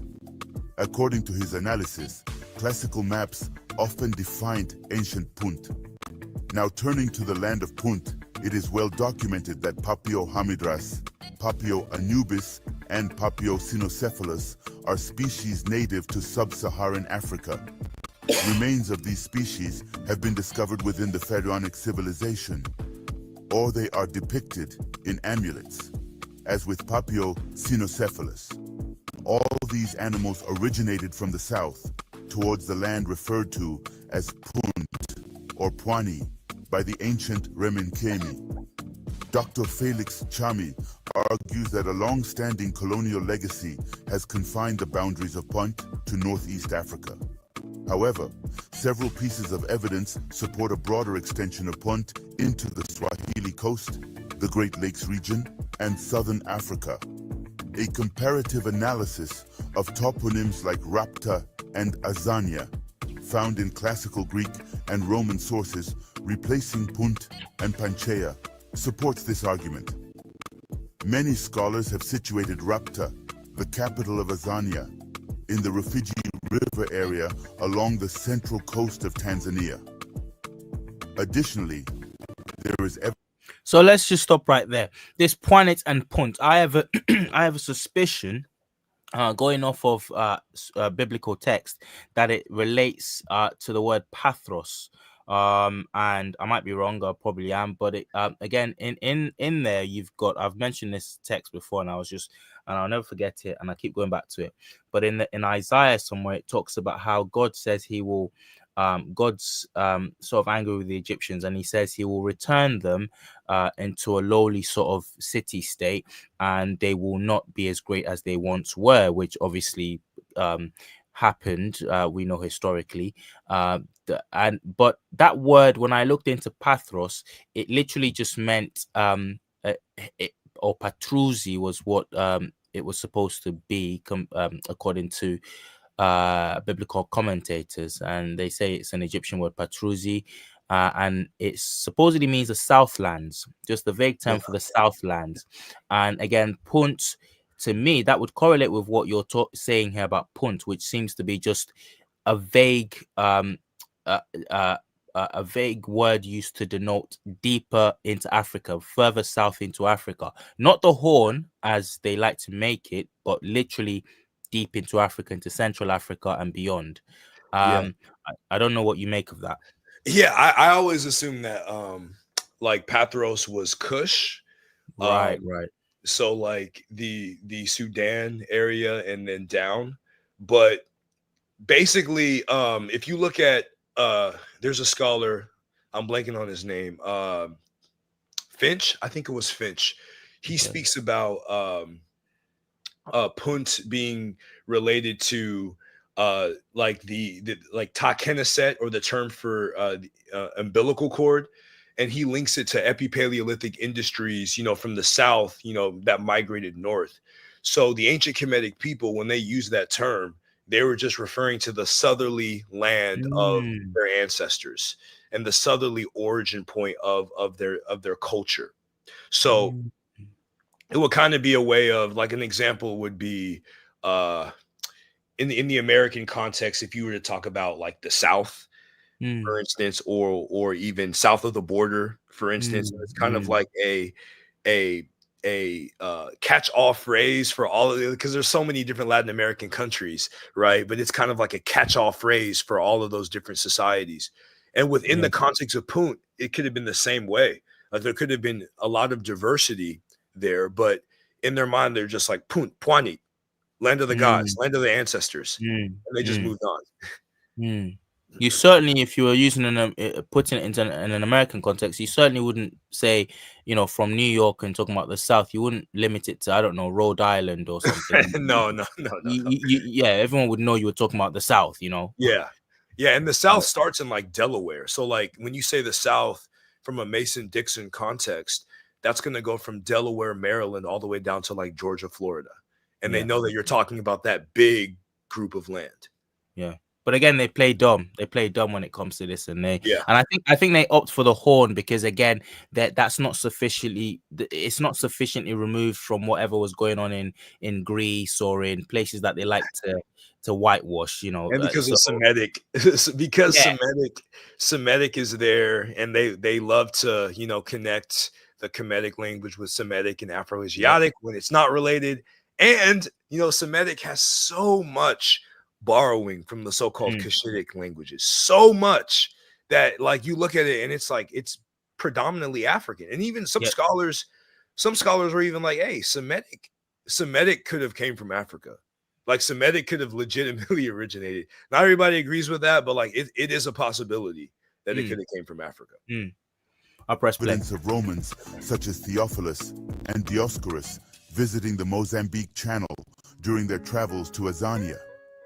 When the Roman skipper Diogenes journeyed to Azania, he explored the Great Lakes region and witnessed a mountain he termed the Mountain of the Moon, which is now known as the Ruwenzori Mountain, and identified the River Kagera as the source of the Happy River, which provides water to Lake Ukerewe.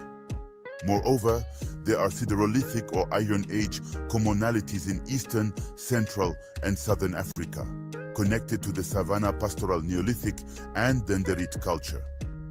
Similarities in coinage and Kweli pottery further support this notion within the same geographic zone.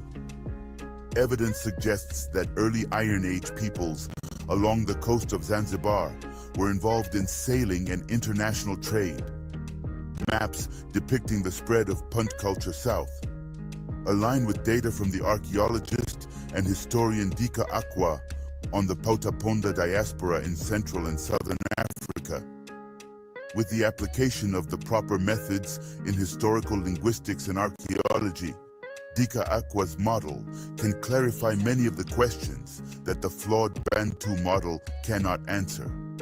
This is primarily because we have classical attestations for Punt and no examples of any orature in contemporary Africa that refers to people as Bantu, with the usage of ancient Metrem and Kime as a reciprocal reference system, weaken these questions linguistically. So let's just stop there, and that's and just have you, Kamjiverse, explain to us what you're saying there about the classical attestations. Yeah. So you see these different Eurasian and African sources talking about Panchia, talking about Azania, literally referring to these different regions, right? And saying that they extended into Central and Southern Africa. So if we were to look at the Nderit culture in the pastoral Neolithic, and even if you wanted to use phylogenetics, you could talk about the EM35 subclade EV1515, which migrated south, represented by EM293, ubiquitous in Central and Southern Africa, that links these, ancient Nile Basin populations to an incursion south over the generations. So when you're looking at these toponyms and you can relate them to orature on the African continent, detailing these different nations and these different polities and entities, that is a more accurate way of discerning the past than starting with like these pseudo-linguistic categories like Bantu, and then just working backwards from your conclusion, basically. If you've got these classical attestations over and over again, yeah, why have they, I mean, do you know if they employ these at all in their study, in their classifications? Well, African-centered scholars do. So Bubabingi Balolo, excuse me, Dika Aqua, Shekanta Diop, they do.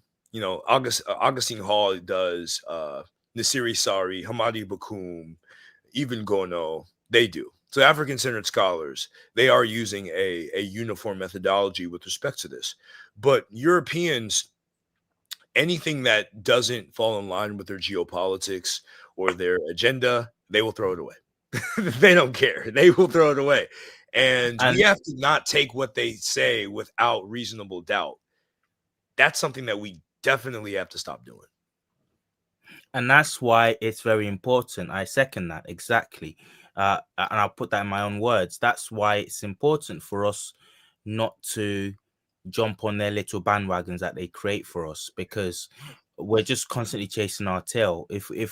If we're now using Bantu because their academia says it's a thing, we're constantly sort of playing their game, and really there's no, how can I say this, there's no actual, it's, as you said, hypocrisy. There's no actual anchor point to this apart from arbitrary, just arbitrariness. It literally is what they want. So they set the agenda, they have an end point they want to reach, they have a conclusion they want to reach, and so in reaching that conclusion, everything else, all the normal standards and all the normal procedures to reaching proof of your hypothesis goes out the window.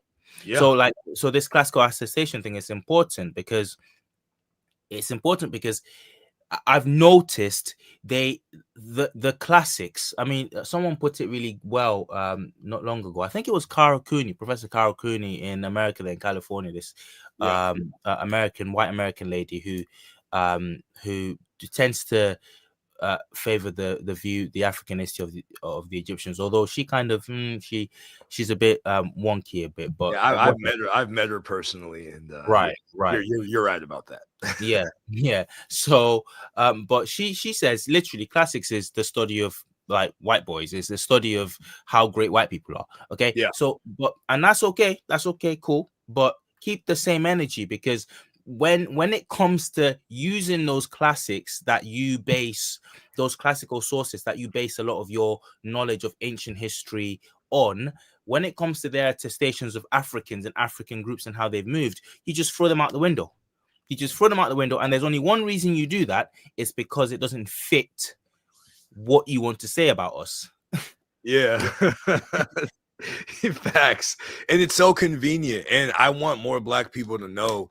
And this is like the criticism that I have of some of these content creators, when they just present European sources willy-nilly and they don't provide an African alternative, as if like what they say is the God honest truth without any challenges. That I have a huge problem with that, because that is spreading propaganda without giving us the accurate information that we need to progress.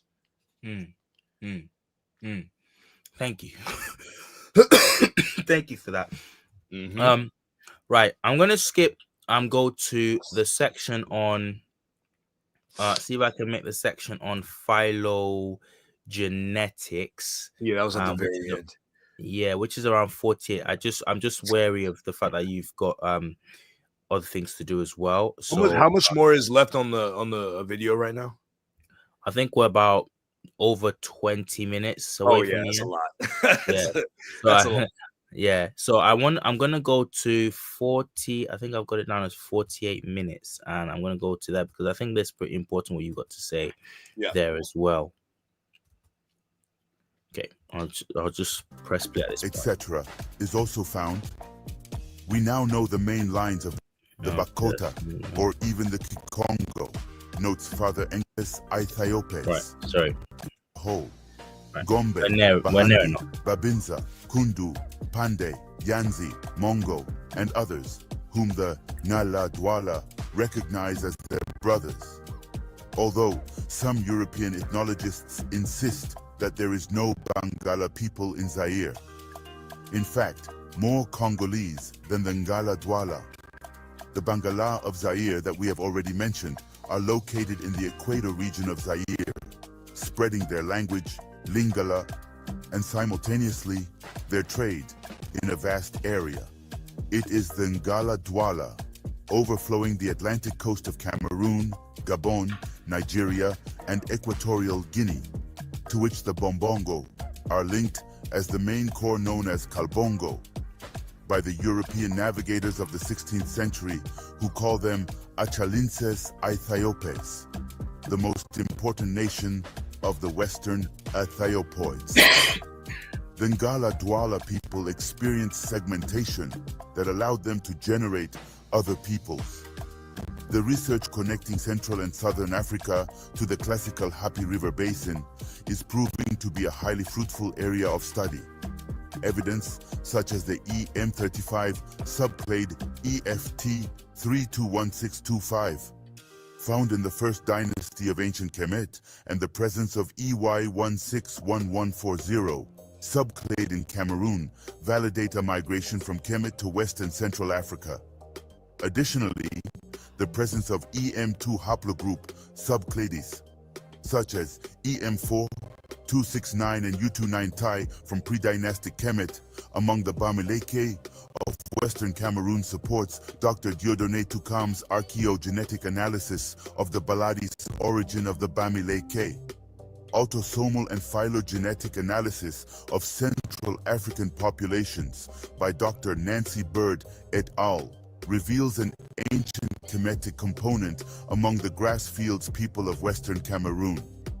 Genome-wide autosomal analysis of Cameroonian populations further validates the Central African Mbedi narratives, affirming a Sudanic origin of Nyalanjam peoples in Central and Southern Africa. The presence of EM2 haplogroup subclades such as EY27258, EY36 9800, EFT43 186, and EY36 9824 from pre-dynastic Kemte among the Nguni peoples of southern Africa suggests a classical Hapi River Valley origin of the Nguni lineage, while the presence of EM2 and EM35 haplogroup subclades such as EM2 93, EPF 6748. All right, I want to stop it there. I didn't really know exactly where to stop it there because that was all really amazing information there.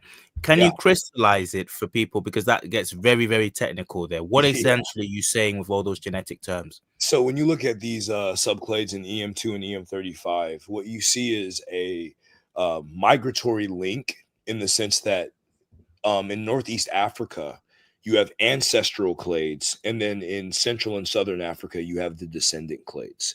So they're associated, these subclades are associated with a link in the classical Happy River Valley in validation of, the Diop Obangian migration model, and also in validation of many of the oral traditions that these African populations have.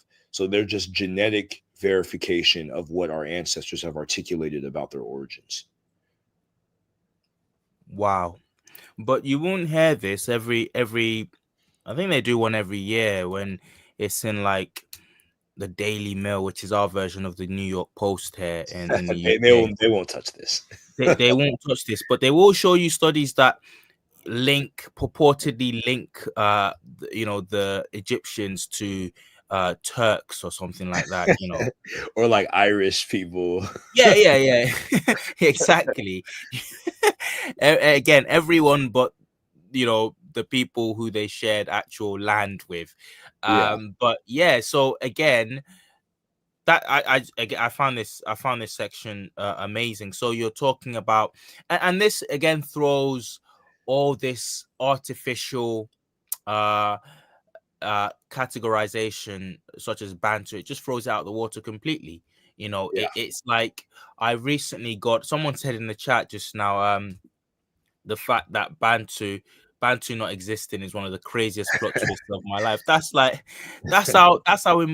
That's how ingrained this has become. I'm even surprised it's become that ingrained, because I relatively recently only learned about the whole Bantu thing maybe 3 years ago.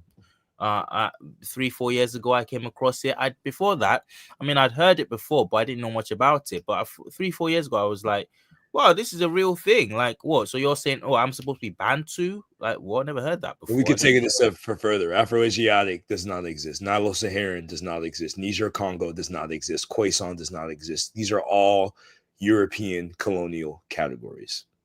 Amen. So, and again, if you're just joining us, these have real world knock-on effects. These categorizations, they cause division where there is none, where people have not seen themselves as separate. As far as I know, to take it back to the South African context, as far as I know, the Zulus weren't just hostile neighbors with the San. They intermarried a lot of the time. They intermingled. Like, their genetics are connected, culture is intermingled with one another. So how they're supposedly separate, and it's just see through once you know like what's going on. Another plot twist is the fact that I don't know if anyone knows anything about the Rwandan genocide, but I was looking into that recently. But all of that comes out of a pseudo classification of Yes. peoples that was brought in by Europeans. That the people themselves didn't. Apparently, Hutu and Tutsi had nothing to do with race. It had more to do with a class, a social Yes. stratification. Yes, Those were Hamidicism. sorry, go on. Hamidicism, and like they said that the Tutsis were the Hamites and the Hutus were the Negroes. And again, Bantu studies, I want y'all to remember this. Bantu studies is a child of Hamidicism. There is no Bantu without Hamidicism. Even one of the earlier entries from Lunyigo in the UNESCO General History of African People book, he says that the Bantu myth is akin to the Hamitic myth, right? So the Hutu and Tutsi situation, where you're dealing with related people, only distinction being the social class related to ownership of cattle. But they use Hamidicism and phenotype, like phrenology, nose shape, skull shape, to distinguish these populations. When again, in even among the Yoruba, you have a variety. You got light skin, dark skin, brown skin. People with wider heads, more thinner brachiocephalic versus dolichocephalic versus mesocephalic. Shout out to King's Monologue. But you have this diversity among African populations. But Europeans weaponize this with their narrative to divide and conquer African people. So Bantu is akin to the Hamitic model, the Hamidicism. Wilhelm Bleek, the inventor of Bantu, was a student of Karl Lepsius, the German founder of Hamitic linguistics. You cannot separate Bantuism from Hamidicism. They're like a parent and child.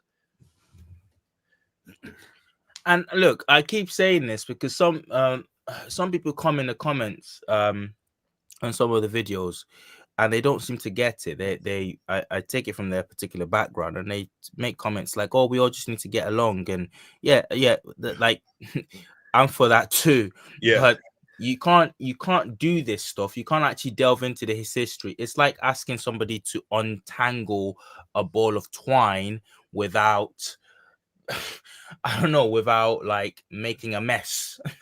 Like just do it without getting anything else tangled up. Just pull the ball of twine in a straight line and then it'll just come out in a straight line. No, that's not possible. That's not possible.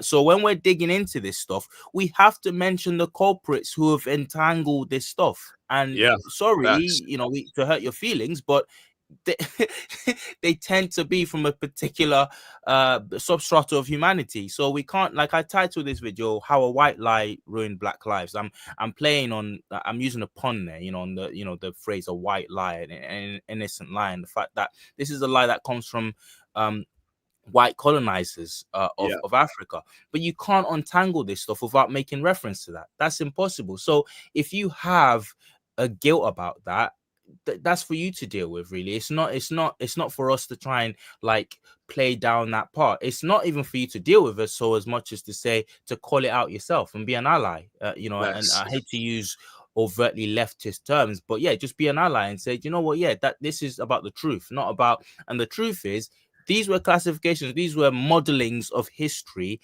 and weaponizations of terms against us by a particular group of people. I happen to be from that group of people. It's sad that my people did that, but okay, let's clarify this now. Let's join with those calling it out rather than saying, oh, stop pointing the finger at Whitey. Well, sorry, but Whitey did this. You know what I'm saying? Like, facts. Anyway, Facts. I'm gonna let the video play out to the end now. For sure. ECT S11-3 28 and EY25 272. Among the Swahili people aligns with Dr. Felix Chami's analysis of the classical Hapi River Valley roots of Swahili civilization. Moreover, according to Dr. Cheikh Anta Diop, Mimphone Ibrahim Joya, and the Bamum of Cameroon, retained core elements of the pharaonic civilization into the late 19th and early 20th century. further solidifying the connection between Central and Southern Africa and the classical Happy River Valley. In conclusion, discarding the terms with a racist colonial and pseudo-scientific legacy, such as Bantu, in favor of utilizing terms from living languages like Ngala and Nyalanjam to connect the peoples of Central and Southern Africa to their true roots in the classical Happy River Valley Basin, particularly with ancient Kemet and Kush, represents a pivotal step in historical and cultural accuracy. This approach builds on the Diopian migration model, which emphasizes the deep historical connections between Africa's diverse populations and highlights the importance of reclaiming indigenous languages and narratives. By embracing terms rooted in living languages, such as Ngala and Ngalanjam, we honor the rich heritage and linguistic diversity of African peoples while also acknowledging their shared ancestral origins in the classical Happy River Valley Basin. This paradigm shift not only fosters a more authentic understanding of African history, but also empowers communities to reclaim their narratives and forge stronger connections to their ancestral lands. Ultimately, adopting this approach facilitates a more holistic and inclusive portrayal of Africa's past, present, and future, grounded in the lived experiences and cultural identities of its diverse populations.